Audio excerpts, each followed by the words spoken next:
My husband, Marcus Thorne, was declared dead on a Tuesday. By Friday, I was a widow worth $10 million.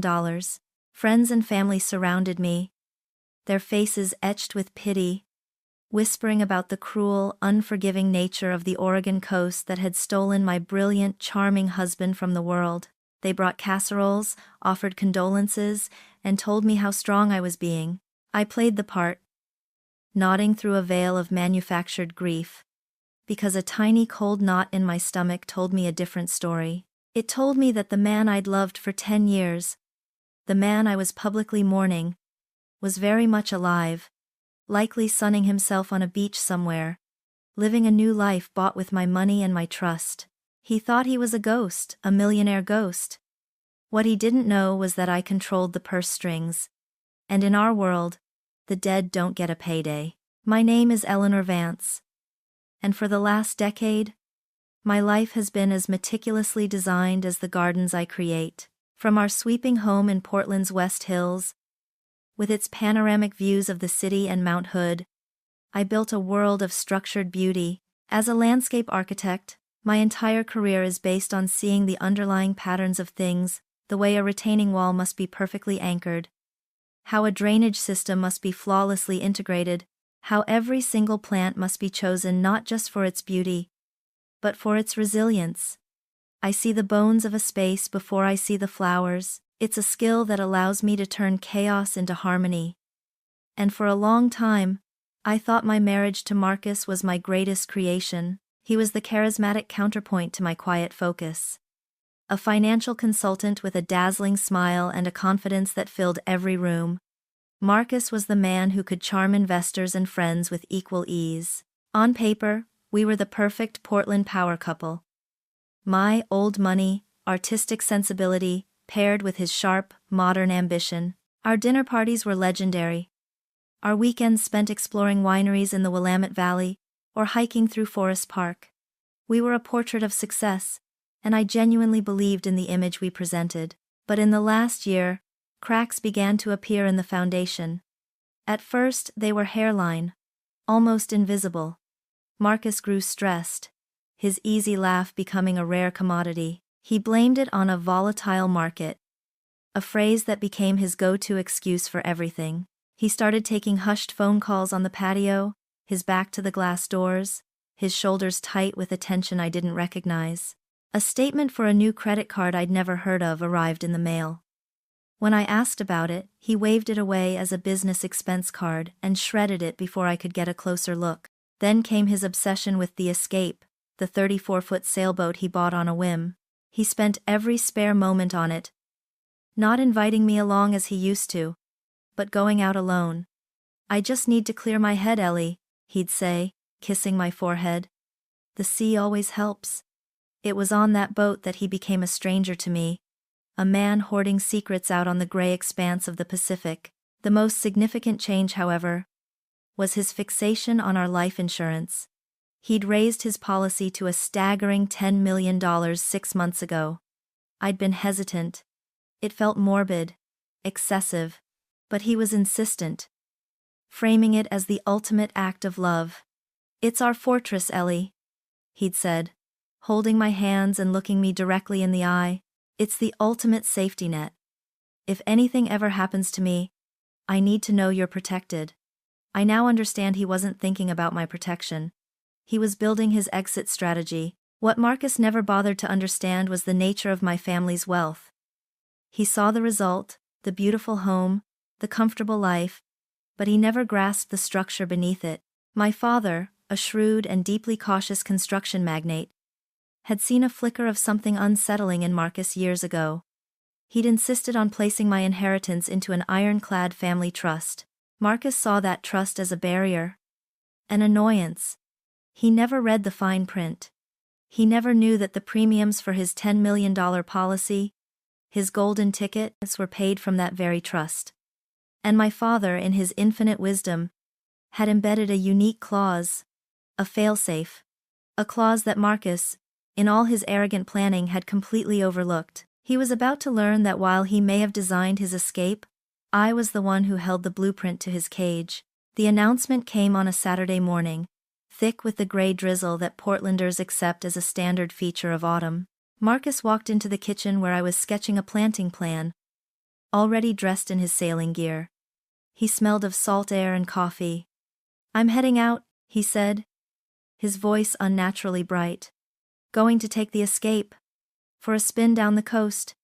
I just need to clear my head, Ellie. The sea always helps." I looked up from my work. A solo trip was not unusual, but the suddenness of it, the almost manic energy humming off him, felt different. "Is everything okay, Marcus?" He came over and wrapped his arms around me from behind, burying his face in my hair. His hug was too tight, too long. It felt less like an embrace and more like an act of possession, of finality. "Everything's perfect," he murmured against my neck. "Just a lot on my mind with the market. You know how at Island." He let go and turned to face me, his hands on my shoulders, his eyes scanning my face as if he were trying to memorize it. "Listen, if you need anything while I'm gone, the master file with all our documents, passports, deeds, financials, everything is in the safe. The code is your birthday, backwards, just in case you need it for some reason."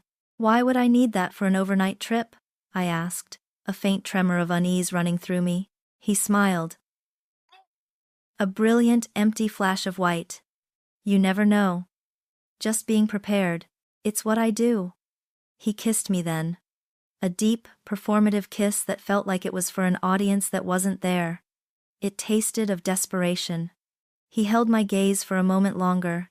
"I love you more than anything, Eleanor. Never forget that." Then, he turned and walked out the door, his sea bag slung over his shoulder, without a backward glance. I stood in the kitchen for a long time, the scent of his cologne hanging in the air like a ghost. The silence he left behind was heavier than any sound. By late afternoon, the drizzle had mutated into a full-blown tempest. The news channels were full of it, an unseasonable, violent squall hammering the coastline. With gale-force winds and waves cresting at 20 feet, I watched the footage of trees bending sideways and monstrous waves crashing against the rocks at Tillamook Head. I sent Marcus a text. "The storm looks brutal. Are you docked somewhere safe?" It went unanswered. I told myself he was out of cell range, that he was an experienced sailor who knew how to read the weather and take shelter, but the cold knot in my stomach, the one that had been forming for months, tightened into an icy fist. The call came at 11:27 p.m. The shrill ring of the landline sliced through the howl of the wind outside. I knew, even before I picked it up, that it was the call that would divide my life into before and after. The voice on the other end was calm, professional, and devoid of emotion. It was a lieutenant from the U.S. Coast Guard, Astoria sector. He used words like wreckage, debris field, and positive identification. They had found pieces of the Escape, washed ashore on a desolate stretch of sand just north of Cannon Beach. A local had reported it. They had found a damaged life vest and a floating cooler, but there was no sign of Marcus. The world didn't collapse in a dramatic explosion. It simply dissolved. The walls of my living room seemed to recede, the voice on the phone becoming a distant, meaningless hum. The search and rescue operation began immediately.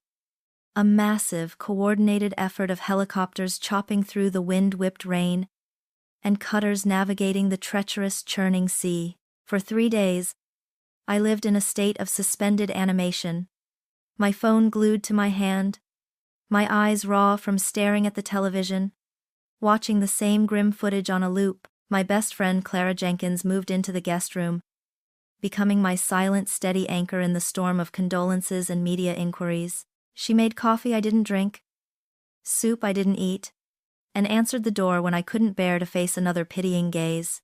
They found more debris, a section of the hull, a splintered piece of the mast, but nothing that offered any real hope. Each discovery was reported to me with gentle, clinical precision, and each report chipped away another piece of my soul. Hope is a strange, stubborn thing. Even as the hours turned into days, a part of me expected a miracle. A call from a hospital, a fisherman who had pulled him from the water, a story of survival against all odds. The final call came on the 4th day. The search was being called off. The operational commander explained the grim calculus of survival rates in the frigid Pacific waters. There was nothing more they could do. Marcus was officially declared lost at sea, presumed dead. After I hung up the phone, I walked out onto our deck, staring at the distant city lights, blurred by the relentless rain. The storm that had taken my husband had passed, but I knew, with a certainty that chilled me to the bone, that my own storm was just beginning. The first few weeks were a masterclass in the theater of mourning. My house became a public stage for a grief that felt increasingly hollow. The doorbell was a constant chime, announcing another neighbor with a foil-covered dish, and a face full of carefully arranged sorrow. They brought lasagna, tuna noodle casserole, and enchiladas, an endless parade of comfort food I couldn't eat. They'd sit in my living room, the one Marcus had been so proud of, and fill the space with platitudes. He was such a vibrant man. He's in a better place. You're being so strong. I learned to nod, to conjure a tear at the appropriate moment, to accept their hugs and thank them for their kindness. Strength had nothing to do with it. I was simply numb, an actress playing the role of the grieving widow of Portland Heights, and the performance was exhausting. I organized the memorial myself, choosing a windswept bluff overlooking the sea near where they'd found the first pieces of the escape. I wanted it to be beautiful, to honor the man everyone thought they knew. I ordered arrangements of sea holly and dune grass, chose a string quartet to play against the sound of the crashing waves, and curated a collection of photographs that told the story of a perfect life. Marcus at our wedding, Marcus beaming at the helm of his first sailboat, Marcus laughing on a hiking trail in the gorge. When it was my time to speak, I walked to the podium clutching a small stack of note cards I didn't need. I looked out at the 100 or so faces turned toward me, then past them, to the vast, gray expanse of the Pacific. Marcus didn't just love the ocean, I began, my voice steady, practiced. He respected it. He understood its power, its beauty, and its danger. He used to say it was the one place where you couldn't lie, where the elements forced you to be honest with yourself. He was a man of deep passions and unwavering loyalty, a devoted husband, a steadfast friend. The words flowed easily. A perfect eulogy for a man who, I was beginning to suspect, had never existed. As I spoke of his honesty, a cold wave of irony washed over me, more chilling than the ocean spray. I was lying to all of them, and I had a sickening feeling that he had been lying to me for years. In the quiet moments, when the house was finally empty and Clara had gone to bed, the numbness would recede, leaving behind a strange and unsettling clarity. True grief, I imagined, must be a crushing weight, a devastating emptiness. I felt empty, yes, but not crushed. It was a hollow, analytical emptiness. The kind of feeling you get when you look at a complex architectural drawing and realize a critical support beam is missing. I'd find myself replaying our last conversation, dissecting his every word, his every gesture, the forced affection, the strange insistence on telling me the safe combination. I told myself it was just trauma, my mind trying to make sense of the senseless. But the cold knot of suspicion had begun to unravel, sending out icy tendrils that I could no longer ignore. A week after the memorial, Marcus's business partner, Richard Cole, paid me a visit. He was a portly man who sweated even in the cool Portland air. He dispensed with the condolences quickly, his eyes darting around the room as if he were assessing its value. "Eleanor, this is a terrible, terrible tragedy," he said, dabbing his forehead with a handkerchief. "But we have a responsibility to our clients, to the firm." He leaned forward, his voice dropping to a conspiratorial whisper. "Did Marcus mention any difficulties? Any liquidity issues? Some of our larger accounts are locked, and I can't find the access keys." His concern wasn't for his lost friend. It was for his bottom line. I saw raw, unconcealed panic in his eyes, and it had nothing to do with mourning. I told him I didn't know anything, that Marcus handled all of that. He left with a huff of frustration, leaving behind the distinct impression of a man on a sinking ship. His visit was the final push I needed. It was time to stop being a passive victim of circumstance and start dealing with the practicalities. The bureaucracy of death, I discovered, is a cold and methodical process. I spent hours on the phone with banks, credit card companies, and utility providers, my voice a calm monotone as I repeated the same grim phrase. I'm calling to report the death of my husband, Marcus Thorne. Each call felt like I was chipping away at the facade of our life, dismantling it piece by piece. My lawyer couriered over a stack of forms to sign, the first of which was the application for a certificate of death presumed in absentia. As I stared at the clinical black and white paper, a document that would legally erase my husband from the world, I felt no sorrow. I felt only a quiet, burning need for the truth.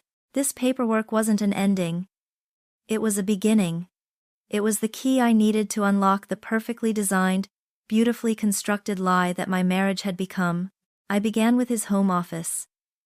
A room that had always been more of a fortress than a study. It was a space I rarely entered. A sleek, minimalist sanctuary of glass and chrome that reflected his professional persona. I told myself I was looking for the financial documents Richard had been so frantic about. But that was a lie. I was looking for a crack in the facade. The room was, like Marcus himself, impeccably organized. Files were labeled in a neat block print. Books on market strategy and global finance were arranged by author. There was no clutter, no stray papers, no sign of a chaotic inner life. It was the office of a man in complete control. I started with the bookshelf. He had a collection of classic maritime novels. Melville, Conrad, Hemingway bound in dark blue leather. I ran my hand along their spines, a pointless, sentimental gesture, until my fingers brushed against one that felt different. The Old Man and the Sea. It was lighter than the others. On impulse, I pulled it from the shelf. It wasn't a book. The center had been hollowed out, a perfect, rectangular cavity carved into the pages, and nestled inside was a slim, black, prepaid burner phone. My heart hammered against my ribs. I pressed the power button. The screen flickered to life for a moment, displaying a generic logo, and then went to a home screen devoid of any apps or information. No contacts, no call history, no messages. It had been factory reset, wiped clean with deliberate, meticulous care, a phone designed for secrets. Its memory erased as thoroughly as Marcus had been erased from the world. A tragic accident doesn't require a secret, untraceable line of communication. A planned disappearance does. I placed the book back on the shelf, the phone now heavy in my pocket, a cold piece of evidence that hummed with deceit. Next, I tackled the filing cabinet. It was filled with the mundane architecture of our life. Tax returns, mortgage statements, car titles, but in a folder labeled warranties, tucked between the manual for our dishwasher and the guarantee for our new roof, I found a single sheet of paper that didn't belong. It was a rental agreement and payment receipt for a storage unit. The address was in the Swan Island Industrial Park, a gritty, forgotten part of Portland filled with warehouses and shipping containers. The unit was rented under the name Robert Keller, a name I had never heard before. Why would Marcus, a man with a spacious 3-car garage, need a storage unit in the grimiest part of town? Rented under an alias, I felt a wave of nausea and had to sit down in his leather desk chair. I needed air. The office felt like it was closing in on me. I decided to clean out his car, a task that felt blessedly simple, blessedly normal. His silver Audi was parked in the garage, exactly where he'd left it. I started with the glove compartment, pulling out the owner's manual, old insurance cards, a tire pressure gauge, and underneath it all was a travel guide. Asterisk Fodor's Cayman Islands. A folded-down corner marked a page on the island's banking district, a specific address for a private wealth management firm. A discreet institution known for its secrecy and offshore accounts was circled in red ink. I sank back into the driver's seat, the glossy pages of the guide trembling in my hands. The burner phone, the fake name, the offshore bank, these were not the artifacts of a man lost to a storm. These were the well-laid bricks of a new life. Later that evening, fueled by a cold, simmering anger, I walked into our master closet to pack a box of his clothes for donation. Another performance for a world that was still watching. I pulled open his side of the closet, the scent of his cologne still lingering on the wood. I methodically took down his suits, his shirts, his sweaters, and then I stopped. I was looking at the empty space where his favorite leather jacket always hung. It was a beautiful, ridiculously expensive jacket I'd bought him for his 40th birthday.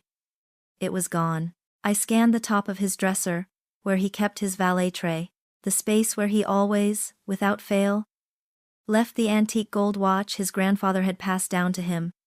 The watch I'd had restored for our anniversary was empty. He hadn't taken them on the boat. You don't wear a designer leather jacket and a priceless heirloom to go sailing in a storm. You take them when you're leaving for good. You take them when you're stepping into a new identity, a new life you've purchased with lies. Standing there in the silence of our shared closet, all the pieces clicked into place. The cold knot of suspicion I'd been carrying for weeks finally tightened into a diamond-hard certainty. I thought of my gardens. A natural landscape is beautiful precisely because of its imperfections. A wind-bent tree, a patch of stubborn weeds, an unexpected bloom after a hard frost. There is an element of chaos, of unpredictability. Marcus's death was the opposite. It was too neat, too clean. It was a perfectly designed garden with no room for chaos. Every detail was placed. Every loose end was trimmed. It was an artificial paradise. And I knew, with every fiber of my being, that the architect of that paradise was still alive. And I would be the one to tear it down to the studs. The official call from Pacific Crest Indemnity came exactly 1 month to the day after Marcus disappeared. The woman on the phone had a voice like polished marble, smooth, hard, and cold. She offered a brief, scripted condolence, before seamlessly transitioning into the language of claims and policies. The words $10 million policy hung in the air between us. A figure so immense it felt obscene. I was no longer just a widow. I was a claimant. The beneficiary of a tragedy that was about to be assigned a monetary value. She informed me that, as was standard procedure for a claim of this size, a lead investigator would be handling my case.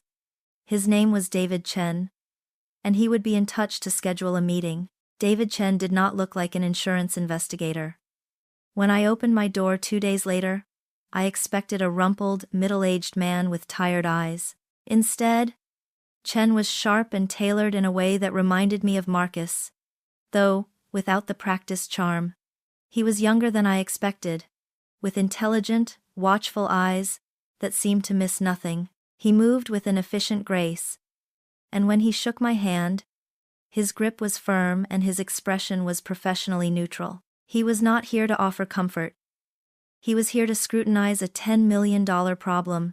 We sat in the living room, the one that felt more like a museum of my old life with every passing day. He started with gentle questions, mapping the terrain of my grief. How was I coping? What was my support system like? I gave him the answers I had given everyone else, the carefully rehearsed lines of a woman holding herself together through sheer force of will. Then, his questions sharpened, becoming more specific, more probing. Mrs. Vance, can you describe your husband's mental state in the weeks leading up to his trip? He was stressed, I answered truthfully. He worked long hours. He said the market was unpredictable. Did he have any history of depression? Any unusual mood swings? No, nothing like that. He was just preoccupied, driven. And your financial situation? Were there any pressures I should be aware of? Any significant debts? Chen asked the question casually, as if he were asking about the weather, but his eyes never left my face. This was the moment. The moment to lay my cards on the table, to share the burner phone, the storage unit, the circled bank in the Cayman Islands. But I held back. I needed to know what he knew, what he was capable of finding on his own. If I revealed everything now, I would be a hysterical, suspicious wife. If he discovered the truth independently, My own findings would become confirmation, not just accusation. So, I played my part. Not that I was aware of, I said, meeting his gaze without flinching. Marcus handled our finances. He always said we were secure. He called this policy our fortress. He made a note in a small leather-bound book. We will, of course, be doing a full financial workup. It's standard procedure. He explained that the company would need the official presumption of death certificate from the court, which my lawyer was already in the process of securing. It was the final piece of the puzzle, the legal key that would unlock the claim. After he left, the house felt charged, the air thick with unspoken questions. Chen's methodical probing had crystallized a thought in my mind. The insurance policy, the trust, my father. I walked into my home office and closed the door. I called Arthur Finney, my family's lawyer for over 40 years, a man whose voice was a comforting, gravelly link to my father's world. Arthur, it's Eleanor Vance. Eleanor, my dear? I was so sorry to hear about Marcus. A terrible business. How are you holding up? I'm managing, I said, cutting through the pleasantries. Arthur, I have a question about the trust. The life insurance policy on Marcus, the premiums were paid from my trust, correct? That's right, he confirmed. A specific directive from your father when you and Marcus first set it up. The insurance company is beginning the claims process. They're just waiting on the death certificate. Arthur was silent for a moment. I could hear the faint rustle of papers on his end. Eleanor, he said, his voice taking on a more serious tone. Do you remember the conversations you and I had with your father before you got married? About protecting the family assets? Vaguely, I admitted. Dad could be a bit paranoid. He was cautious, Arthur corrected gently. And wise. He insisted on a very particular provision regarding that specific policy. He called it the dead hand clause, a bit of gallows humor on his part. He wanted to make sure that you, and only you, were the final gatekeeper. I held my breath. What does that mean, Arthur? It means the trust is legally obligated to fund the premiums, as it has been doing. However, for the trust to release the capital to Pacific Crest Indemnity, to pay out the final $10 million claim, it requires more than a death certificate. It requires your explicit, personal, notarized authorization, your signature on a specific disbursement order. Without it, the trust's obligation ends, and the money stays exactly where it islanded. The world tilted on its axis. The air left my lungs in a sudden rush. I sank into my chair, my hand gripping the edge of the desk. My father, from beyond the grave, had handed me a shield. No, not a shield. A weapon. Marcus, in his greed and arrogance, had built his entire scheme around this massive payout. He had died for it. He was out there somewhere, hiding, waiting for the $10 million to be transferred. The final step in his grand escape. But it would never come.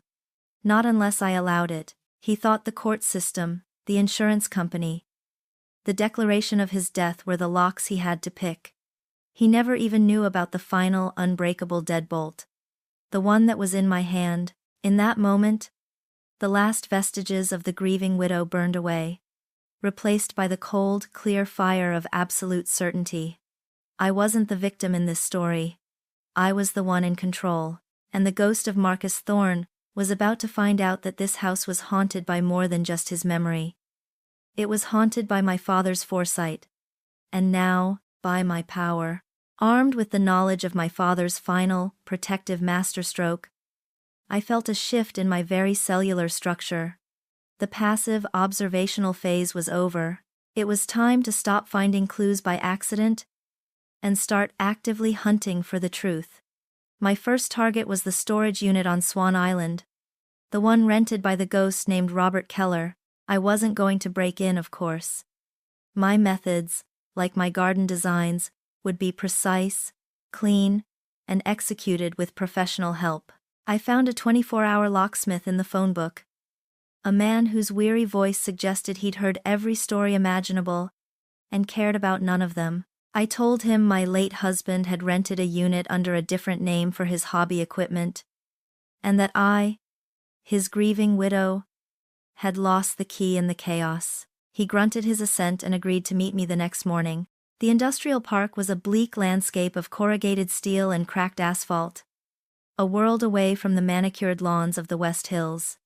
The air smelled of diesel and river water. It was a place for things people wanted to forget. A perfect purgatory for a man shedding his own skin. The locksmith, a burly man named Gus, arrived in a battered van, took one look at my signed rental agreement and the $100 bill I pressed into his hand and got to work. In less than 5 minutes, there was a satisfying click, and the heavy steel door rolled up with a groan, revealing the dark, musty interior. The unit was mostly empty, which was, in its own way, more telling than if it had been full. There were no boxes of old files, no forgotten furniture, none of the usual detritus of a life. There were only 2 items, placed neatly in the center of the concrete floor: a large, hard-shell suitcase and a sleek, black laptop bag. This wasn't a place for storage. It was a staging ground. My hands trembled as I clicked open the latches on the suitcase. Inside, there was no hobby equipment. The top layer was composed of neatly folded clothes, linen shirts, khaki shorts, swim trunks, clothes for a sun-drenched, carefree life far from the gray gloom of a Portland winter.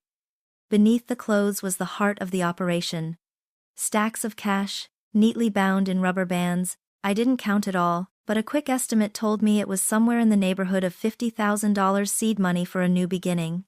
And next to the cash was a passport. The cover was a familiar navy blue, but the name on the front was not Marcus Thorne. It was Julian Croft. I flipped it open. The photo was undeniably Marcus. But he looked younger, leaner. It was a picture I'd never seen, taken with a professional's eye for lighting and detail. He'd been planning this for a very long time. This wasn't just a man running from his problems.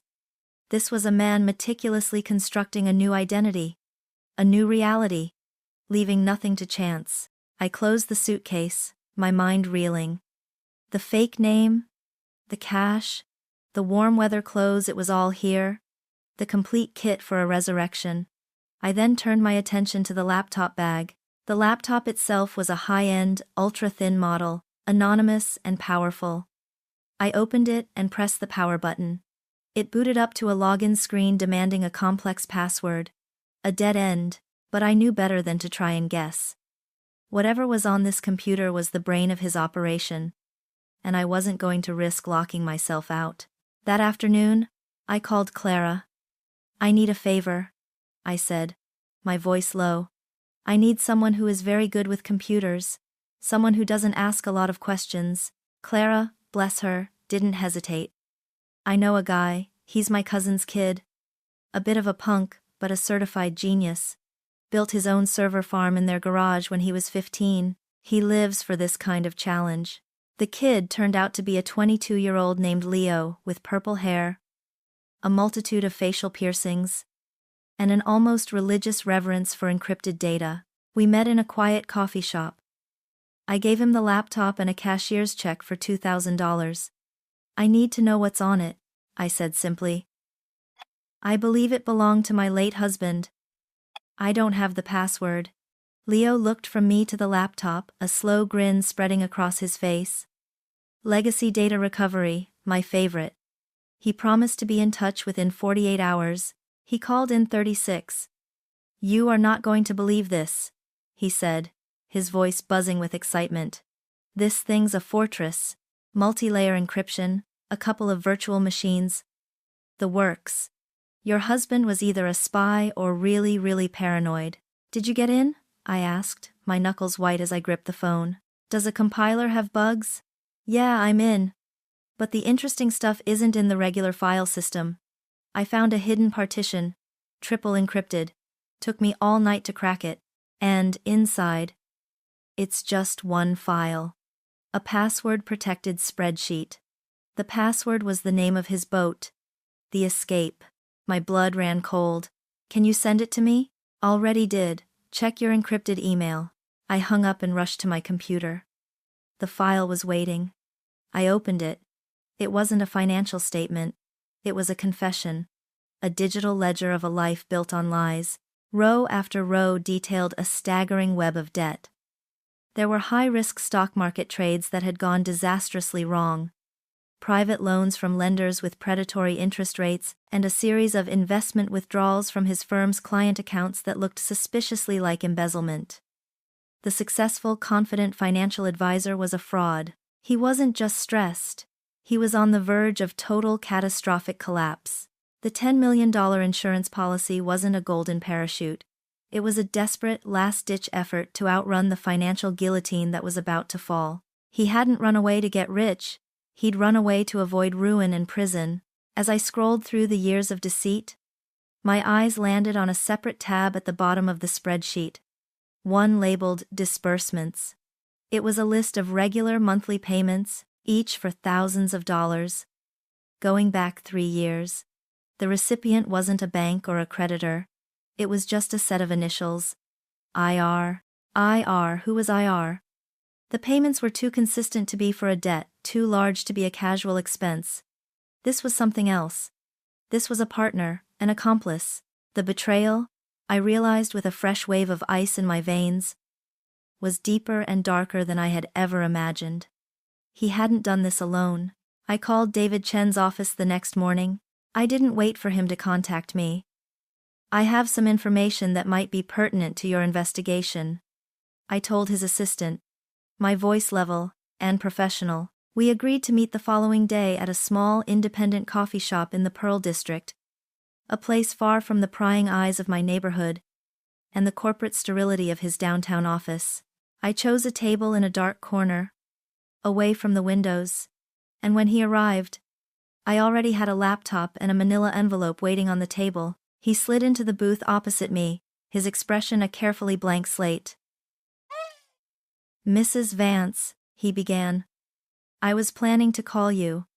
My preliminary financial audit has turned up a few anomalies." "I'm sure it has," I said, cutting him off. The time for playing the fragile widow was over. I pushed the manila envelope across the table. "Start with this." He opened it and slid out the contents. First, the burner phone. His eyebrows shot up. Then, a series of high-resolution photos I had taken inside the storage unit. The open suitcase with the stacks of cash and tropical clothes, and a crystal-clear shot of the fake passport, with the name Julian Croft, and Marcus's smiling face clearly visible. Chen stared at the photos, his professional composure cracking for the first time. He looked from the images back to me, his eyes wide with a mixture of shock and dawning respect. "Where did you get this?" he asked, his voice a low whisper. "A storage unit on Swan Island, rented under the name Robert Keller," I said calmly. The rental agreement was hidden in a warranty folder in my husband's office. I then turned the laptop to face him. On the screen was the spreadsheet, the secret ledger of Marcus's financial ruin. This was on a laptop I found in the unit. "It seems your anomalies were just the tip of the iceberg. My husband wasn't successful, Mr. Chen. He was drowning."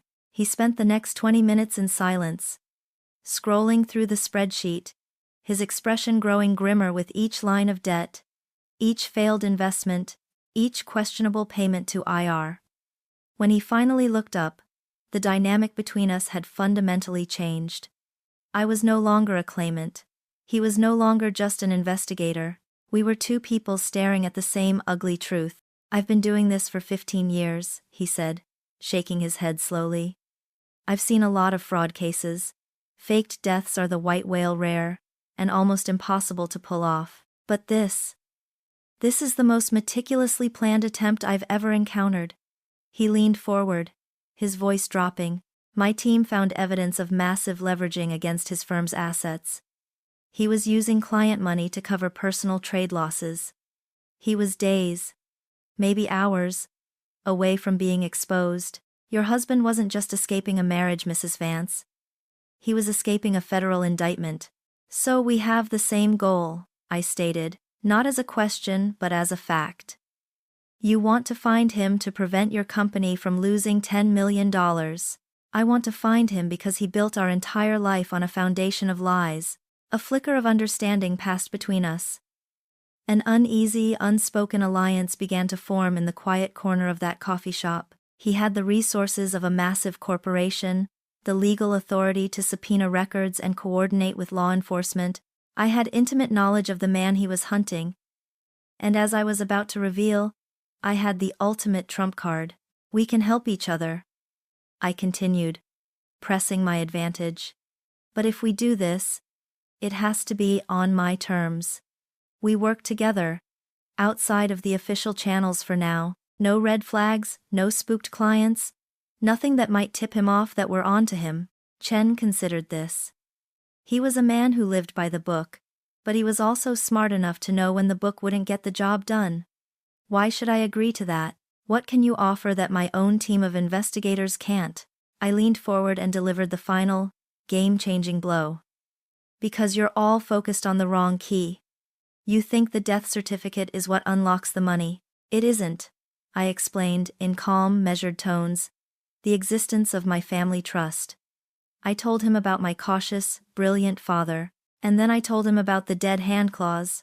The trust pays the premiums, I said, watching his face closely. But for the trust to release $10 million to your company for the final payout, it requires my personal, notarized signature on a disbursement order. Without my signature, Mr. Chen, the money goes nowhere. Pacific Crest doesn't have to pay a dime, and Marcus gets nothing. The silence that followed was profound. Chen stared at me, the full implication of my words settling over him like a physical weight. A slow smile, the first genuine expression I'd seen from him, spread across his face. So you're telling me, he said, a note of awe in his voice, that he went through all of this faking his death, creating a new identity, risking everything, and he never knew that his entire plan hinges on the one person he betrayed, asking for the check? He never bothered to read the fine print, I said. The smile vanished, replaced by the sharp, focused look of a predator. This changes everything, he whispered. We're no longer just investigating a fraud. We can set a trap. He thinks he's waiting for a payday, but he's really waiting for your permission slip. Exactly, I said. And I have no intention of giving it to him. Not until he's in a position to receive it properly. Our alliance was sealed. We agreed on the plan. Officially, I would be the grieving widow. Slowly moving through the claims process, I would express impatience with the legal delays, seem eager for the financial security the payout would bring. I would give the performance of my life. Unofficially, every move I made would be coordinated with him. He would work in the shadows, using his resources to track the money, to find the mysterious IR, to pinpoint exactly where the ghost of Marcus Thorne had materialized. Marcus had built a fortress of lies, and he thought he was safe inside. He had no idea that we were about to use his own greed as the key to unlock the door and burn it to the ground. While David Chen began mobilizing his resources in the background, my own next step was to delve deeper into the digital ghost town of Marcus's laptop. I contacted Leo again, the purple-haired cyber savant. The ledger was a start, I told him over an encrypted call. But I need to know who our island, I need to know who he was talking to. I need everything. Leo's enthusiasm was palpable, even through the distorted connection. Way ahead of you, he said. The spreadsheet was the front door. After you called, I did a deep-level forensic scan of the hard drive's unallocated space. It's a goldmine of deleted data fragments. I'm rebuilding a ghost of his email client right now, and I found a sync log for a hidden cloud storage account. This guy didn't just have a secret room. He built a whole secret house in the digital world. The files started arriving in my encrypted inbox a day later. A steady stream of resurrected data that painted a horrifyingly vivid picture. The first breakthrough was the identity of IR. Leo had pieced together a fragmented contact list from the email cache. The initials corresponded to a name. Isabel Rossi. The name was vaguely familiar. I searched my memory and found her a sharp, raven-haired woman who had worked at Marcus's previous investment firm. He'd mentioned her once or twice, years ago, dismissing her as a ruthless shark. It turned out he'd been swimming with her the entire time. Then came the emails themselves. Reading them felt like an act of profound violation, like watching a secret recording of my own life. Filmed by a hostile party, the messages between Marcus and Isabel were a nauseating cocktail of illicit romance and cold logistical planning.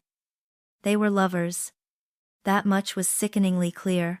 They wrote about their stolen weekends, their plans for a future together, a future that was entirely predicated on my erasure.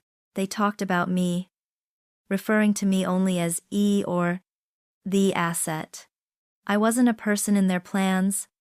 I was a variable, a financial instrument to be liquidated. Marcus. E is getting suspicious about the late nights. I had to create a whole story about a volatile derivatives market. She bought it. She always buys it. Isabel. We just need to hold on a little longer, my love. Think of the sunset from our balcony. Think of never having to answer to anyone again. Is the policy finalized? Marcus. Signed last week. The fortress is built. Now we just need the storm. I felt a tremor of revulsion so strong I had to push my chair back from the desk. They had planned it all, right down to the weather. Leo's forensic analysis had uncovered deleted search histories. Marcus had spent weeks researching storm patterns off the Oregon coast, looking for the perfect, plausible window to stage his accident. He hadn't been caught in a storm. He had sailed directly into one, counting on its fury to sell his lie. Isabel was his accomplice on the ground, the one who helped him secure the fake passport, the one who arranged the offshore accounts, the one who was waiting for him on the other side. She was the one who had received those disbursements from the secret ledger, her payment for helping him orchestrate his own death and the theft of my future. The final piece of the puzzle, the key to the secret house Leo had described, was the hidden cloud account. He sent me the login credentials he'd managed to brute force, along with a warning. This is the heavy stuff. Be ready. The account was under the name Julian Croft.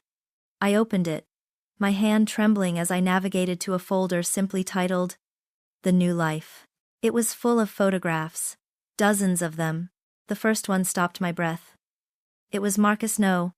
It was Julian Croft, standing on a sun-drenched balcony, a sparkling blue ocean behind him. He was tan, healthy, and laughing, his arm wrapped tightly around Isabel Rossi.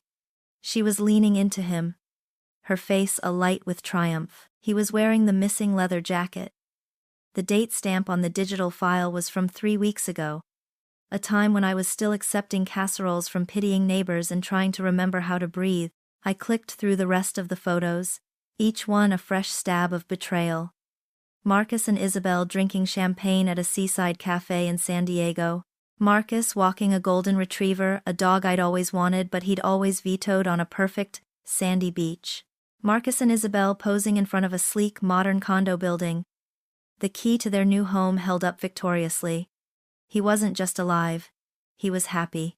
He was living a better version of the life we were supposed to have, with another woman, financed by my trust and my pain.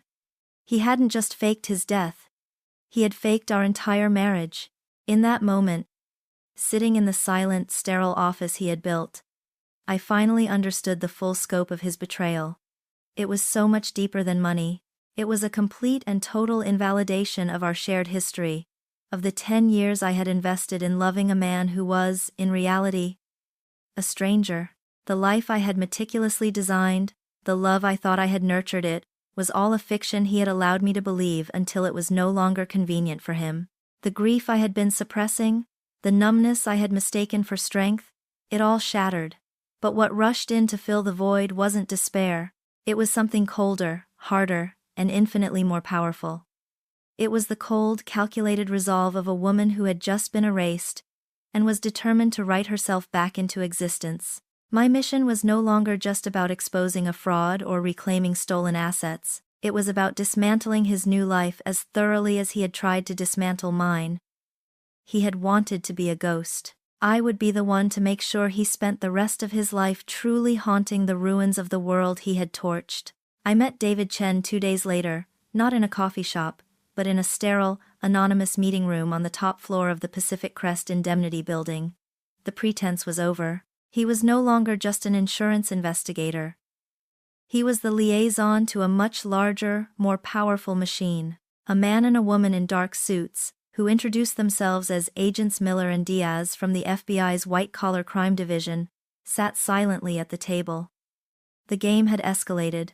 I laid out the new evidence on the polished mahogany table with the detached precision of a surgeon. I didn't speak of the emotional devastation, of the visceral shock of seeing my husband laughing in another woman's arms.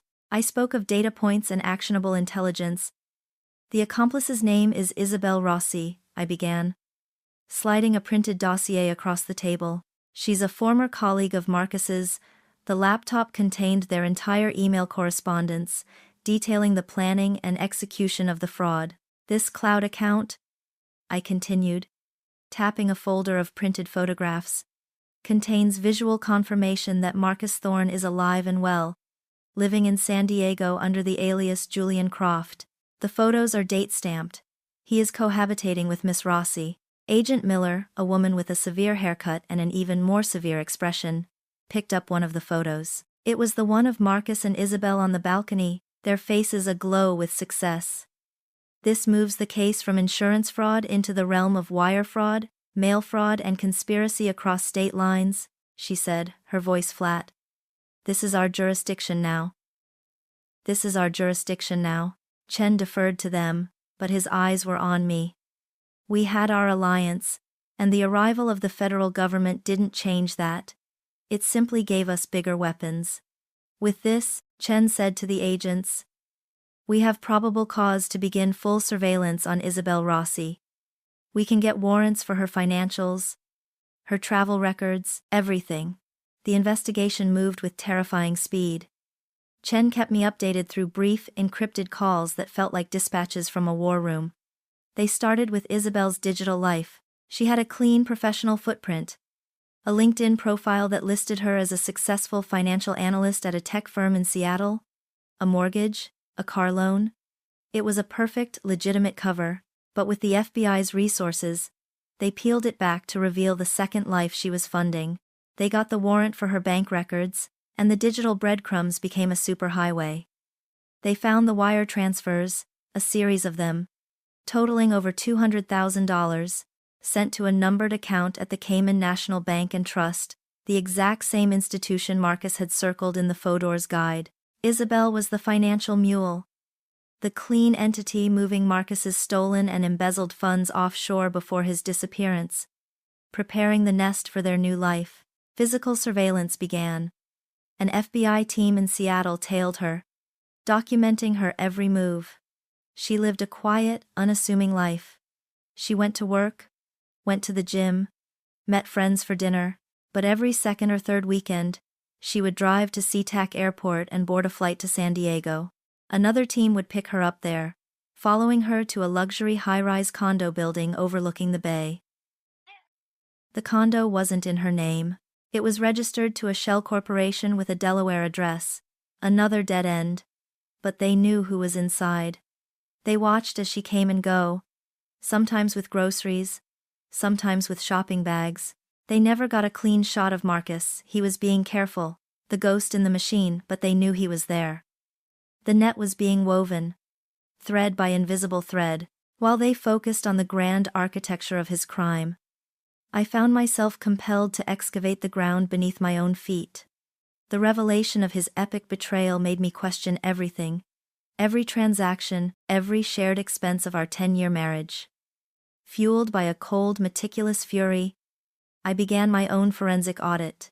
I pulled a decade's worth of our joint bank statements, my personal account records, and the financials from my own architecture firm, which Marcus had so helpfully offered to manage.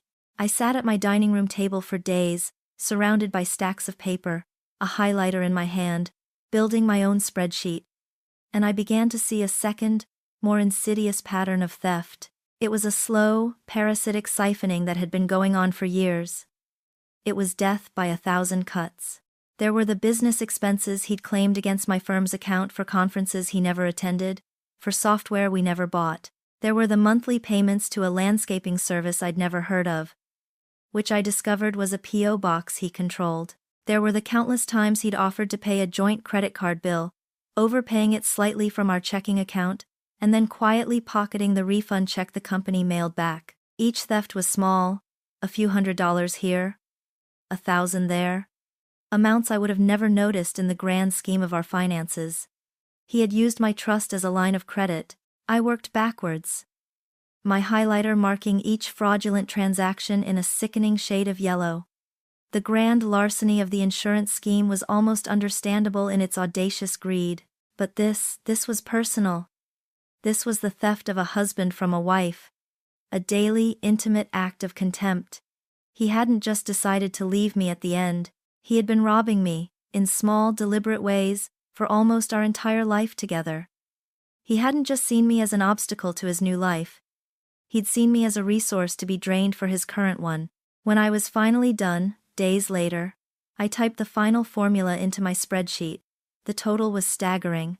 Over 10 years, through hundreds of tiny invisible cuts, he had stolen just over $187,000 from me personally. It wasn't life-changing money in the context of our assets, but it was a profound, soul-crushing betrayal. This wasn't a crime of desperation. This was a long con. I had not been his wife. I had been his business partner, the one who never got to see the real balance sheet.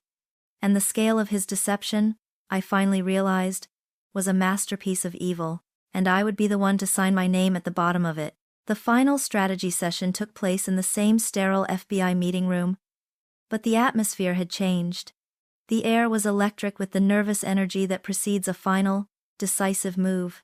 It was no longer an investigation, it was a hunt, and I was being fitted for the role of the lure. Agent Miller laid out the plan with stark clarity. Marcus Thorne, or Julian Croft, is insulated. He's not leaving that condo, and Isabel Rossi is his only link to the outside world. We can't get to him without spooking him, but you can. He'll come to you. He's arrogant, I said, my voice steady. And he's greedy. He believes I'm a grieving widow who is about to inherit $10 million. He won't be able to resist the chance to control that narrative, to get his hands on that money. It's a high-risk operation, Mrs. Vance. Agent Diaz interjected, his gaze serious. Putting a civilian in this position is not something we do lightly. David Chen spoke up from my side. Our unspoken alliance now a solid front. Eleanor is not a typical civilian.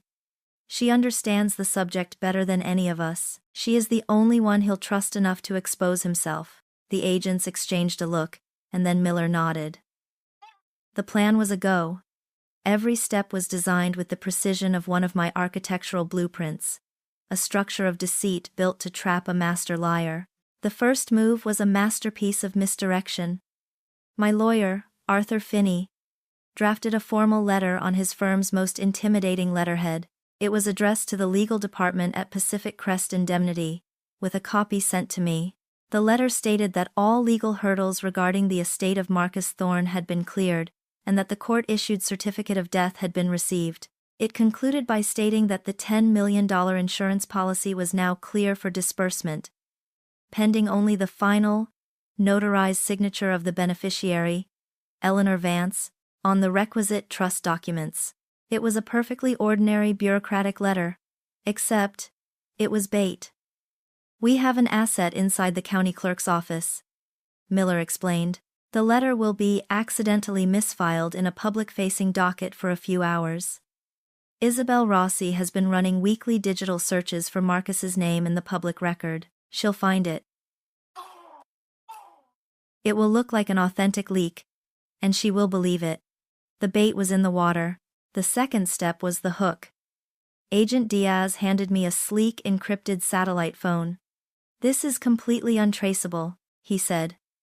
We've linked it to a dormant social media account of Thorne's that our tech division unearthed, an old account he used for gaming years ago.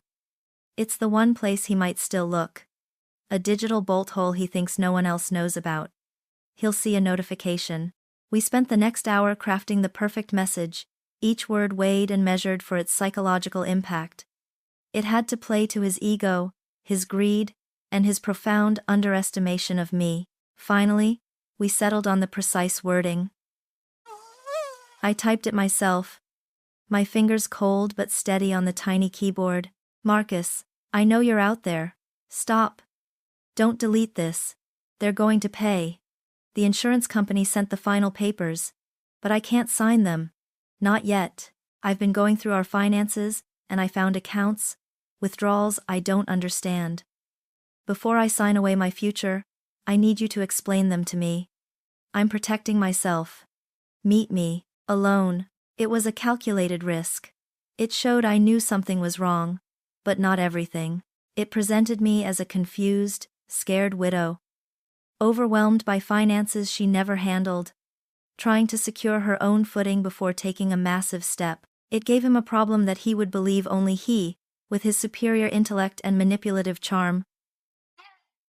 Now, for the location. Where would you feel safe but he would feel in control?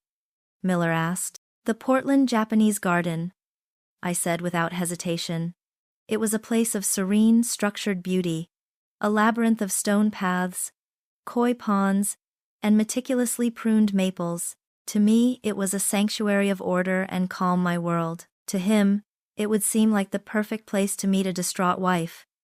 It was public enough to be non-threatening, but its winding paths and secluded corners offered the illusion of privacy. For the FBI, it was a tactical dream. A contained area with limited entry and exit points. A place they could flood with undercover agents disguised as tourists and gardeners. I added the final line to the message. The Japanese Garden. By the waterfall in the strolling pond garden. Next Tuesday, 11 a.m. If you're not there, I'm walking away from the money for good. I'll tell the insurance company I suspect fraud. It was an ultimatum. A gamble that his greed would outweigh his caution. I hit send. The message vanished into the ether. A digital arrow shot into the dark. The next 4 days were the longest of my life. I went through the motions, tending to my plants, sketching designs, meeting with clients, but my entire being was focused on the silent, encrypted phone that sat on my counter. It was a black hole, absorbing all my hope and anxiety. Chen called once a day. Isabel Rossi booked a last-minute flight to Portland for Monday night. He reported on the 4th day. She's using her own name. She's getting sloppy, she thinks the money is real and she wants her cut. Then, on the 5th day, the phone vibrated. A message had come through. My heart seized. I opened it with a trembling thumb. The message was from the dormant gaming account. It contained only 5 words. Tuesday, 11 a.m. Don't be late. He had taken the bait.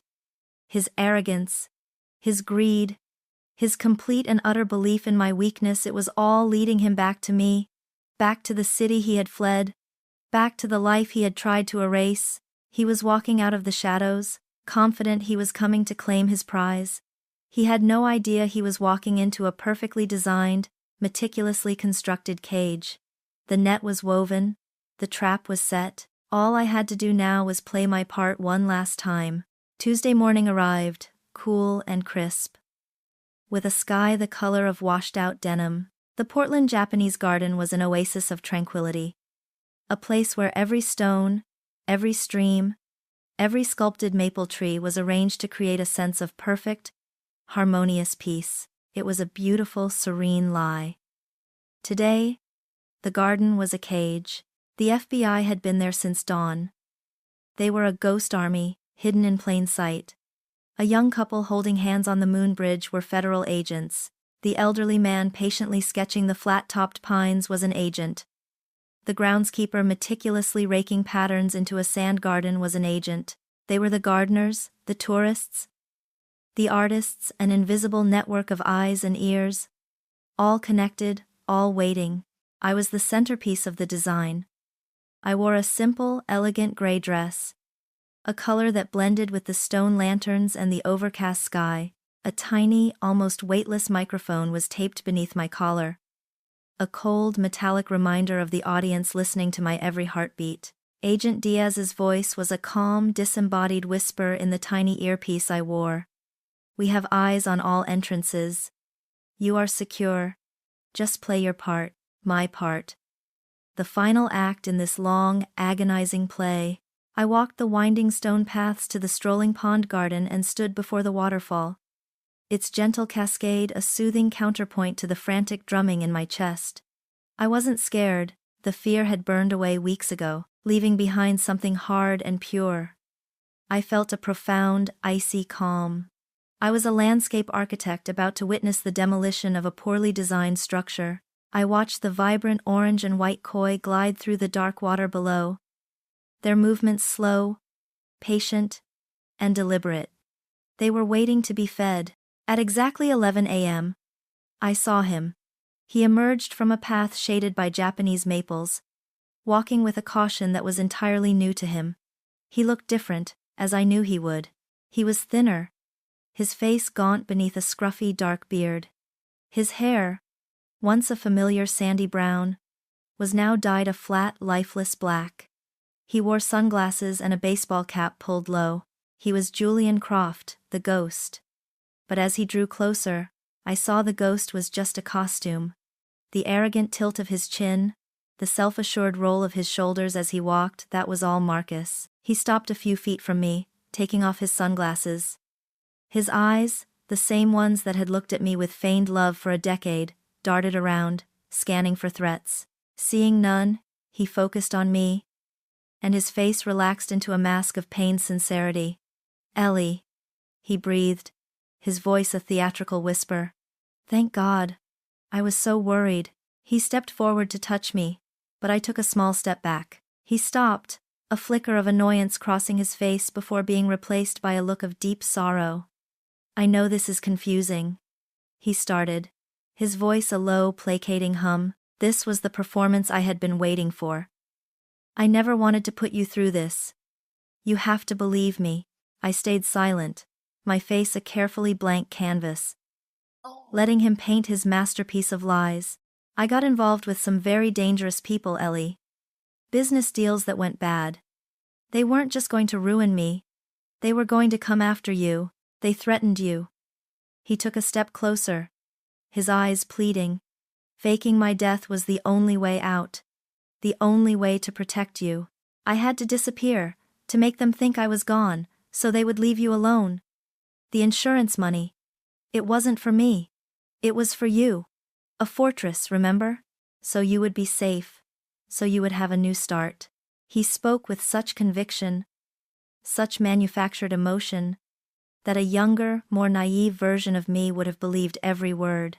He was casting himself as the tragic hero, the man who sacrificed everything for the woman he loved.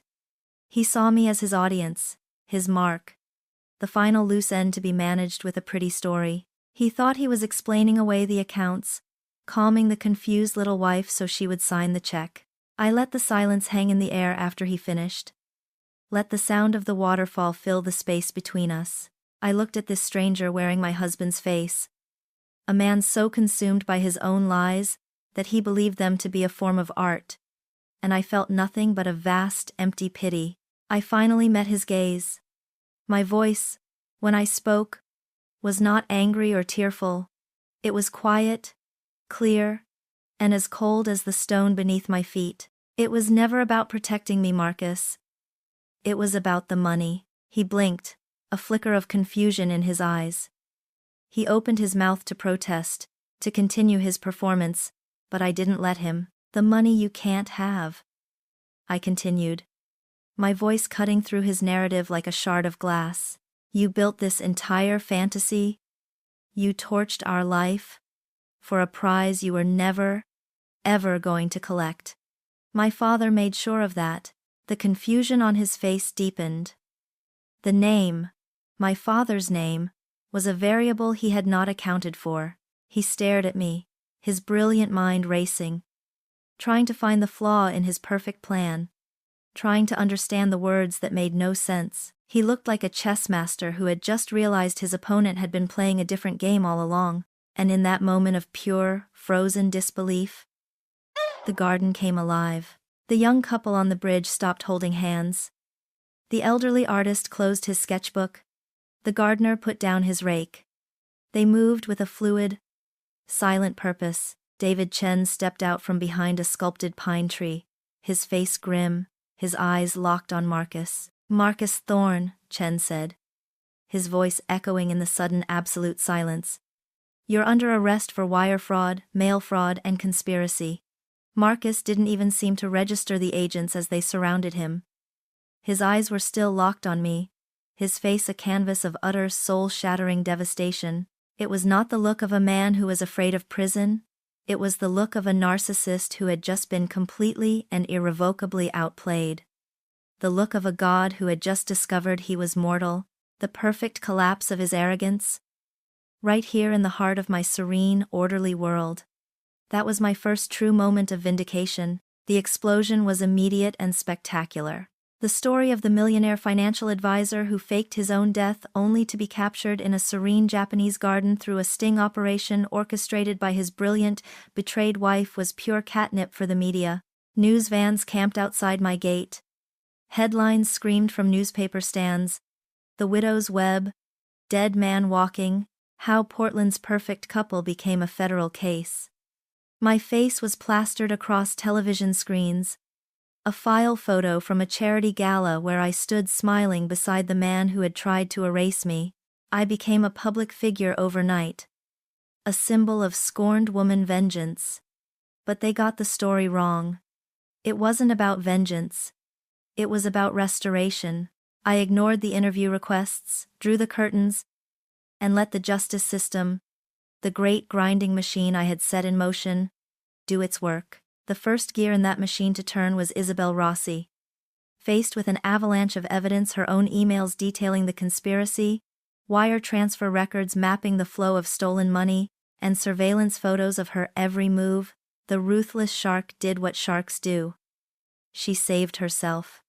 Her betrayal of Marcus was as swift and absolute as their joint betrayal of me. For a plea deal that would shave years off her sentence, she gave the federal prosecutors everything. She detailed every sordid aspect of their plan, from its conception over illicit glasses of wine, to the final, arrogant belief that they had gotten away with it. She painted a picture of Marcus not as a mastermind, but as a desperate, narcissistic man whose house of cards was collapsing around him. She was, her lawyer argued, a woman manipulated by a powerful, charismatic con man. It was a pathetic, self-serving performance, but it was effective. Abandoned by his lover and accomplice, and facing a mountain of irrefutable evidence, Marcus Thorne had no defense. The trial was a formality. He sat at the defendant's table, a diminished figure in an ill-fitting suit, the ghost of Julian Croft now exorcised, leaving only the hollow shell of the man I once knew. The last of his arrogance had been stripped away, replaced by the dull, vacant look of a man who had run out of lies. He was convicted on all charges. While the courts dealt with his future, I dealt with the past. Vengeance was not my goal. Reclamation was. Armed with my spreadsheet, the ledger of his 1,000 tiny thefts, I hired a team of the best forensic accountants in the city. For weeks, we meticulously excavated the ruins of our shared finances.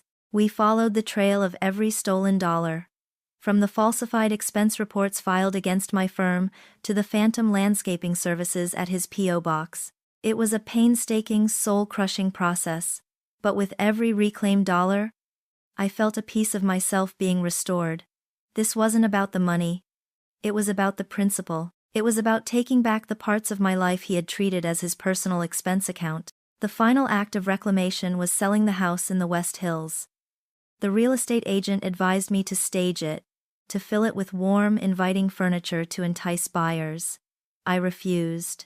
I had it emptied of everything. I wanted potential buyers to see it for what it was.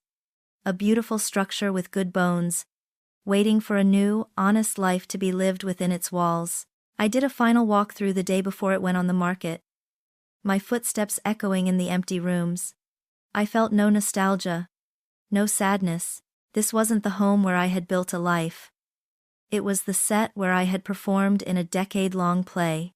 Walking out and locking the door for the last time felt like walking off that set after the final curtain call. It was a profound and deeply satisfying liberation. On the day of his sentencing, the courtroom was packed.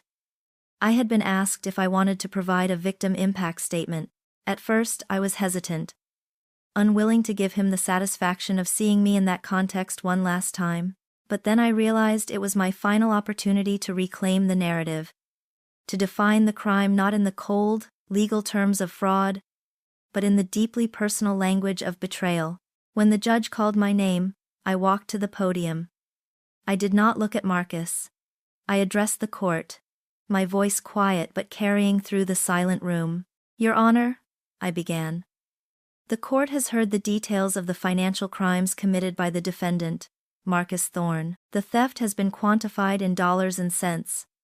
But the true cost of his actions cannot be entered into a ledger. He didn't just steal money. He stole time. 10 years of my life, a decade of my trust, were invested in a marriage that was, for him, a long-term business transaction. He stole memories, transforming moments I cherished into evidence of a meticulously crafted lie. Every anniversary dinner, every shared laugh, every quiet moment of what I believed was love, is now tainted by the knowledge that it was all a performance, a prelude to the final act of his grand deception." I paused, taking a steadying breath. The greatest theft, however, was not of money or time, but of reality itself. He appointed himself the architect of my life, designing a future for me as a grieving, wealthy widow, a role I was never meant to audition for. He tried to erase me and replace me with a tragedy of his own making. But a structure built on a foundation of lies cannot stand. Today, that structure has been demolished. I gathered my papers and looked at the judge. I am not here today asking for vengeance. I am here to close the books, to state for the record that while he may have been the author of a great deception, I was the one who wrote the final chapter. I walked back to my seat without ever making eye contact with him. The judge sentenced him to 15 years in federal prison. It was a just end, but for me, the true victory wasn't in the length of his sentence. It was in the quiet, dignified act of speaking my own truth, of turning the final page on the ghost of Marcus Thorne, and walking out of the courtroom, and into the sunlight of my own, reclaimed life. 1 year later, the sun rises differently, or perhaps, I just see it differently now. I watch it from the balcony of my new home, a clean minimalist condominium of glass and steel that overlooks the Willamette River. I sold the house in the West Hills. It was a beautiful stage. But the play was over, and I had no interest in living among the props. Here, the river is a constant, steady presence, a silver ribbon that flows ever forward, never looking back. It's a powerful metaphor, and one I've taken to heart. My work has become my sanctuary and my voice. Vance Landscapes has flourished in ways I never imagined. I've turned my focus to public spaces, pouring my energy into projects that give back to the city that has, in its own way, seen me through the storm. I designed a sprawling riverfront park on a derelict industrial site, a therapeutic garden for a local children's hospital, and a network of community gardens in underserved neighborhoods. I find a profound satisfaction in creating spaces that are honest, functional, and built to last everything my marriage was not. It is a quiet, daily act of reconstruction, of replacing what was false with what is real. The reclaimed money, the funds Marcus had tried to build his fraudulent new life upon, has been given a new purpose. I used a significant portion of it to establish the Arthur Vance Foundation, in honor of my father. Its mission is simple: to provide scholarships and seed funding grants for women entering the fields of business and finance. It is my way of honoring his foresight, of turning his protective wisdom into a legacy of empowerment. The money that was meant to be the reward for a vile deception is now helping a new generation of women build their own fortresses, not of cash, but of knowledge and independence. This morning, the air is cool and smells of damp earth and brewing coffee. A sketchbook rests on my lap, a charcoal pencil in my hand. I am working on a preliminary design for a new pedestrian bridge, a structure of elegant, sweeping lines that will connect two communities. A symbol of connection, of moving forward. The rising sun paints the undersides of the clouds in shades of rose and gold. I feel its warmth on my face. A gentle, welcome touch. the ghost of Marcus Thorne, no longer haunts my quiet moments. The anger, the pain, the profound sense of betrayal, they have not vanished, but they have been integrated, transformed into the bedrock of my new foundation. They are a part of my story, but they are no longer the whole story. I take a sip of my coffee and look out at the city as it awakens. Marcus had once called his $10 million policy our fortress, a bulwark against the uncertainties of the world. He was wrong. A fortress built on lies is just a prison. I've learned that the only true fortress, the only one that can withstand any storm, is the one you build inside yourself. It's a structure made of resilience, of intelligence, and most importantly, of the quiet, unwavering trust you place in your own instincts. That is a fortress no one can ever take from you. Thank you for joining us. The story of Eleanor Vance is a powerful reminder that the most devastating betrayals often come from those we trust the most. But it is also a testament to the incredible power of quiet strength and meticulous intelligence. When faced with an unthinkable deception, she did not crumble. She gathered the evidence, trusted her instincts, and methodically dismantled a web of lies. Not with loud, explosive anger, but with the calm, unstoppable force of truth. It proves that the most satisfying justice isn't always about revenge. Sometimes, it's about reclamation. Reclaiming your life, your narrative, and your future from the hands of those who tried to steal it. Remember to trust that feeling in the pit of your stomach, that small, cold knot of suspicion. It's often the first line of defense in a world where not everything is as it seems. Protect yourself, trust your own mind, and never underestimate the power you have to write your own final chapter.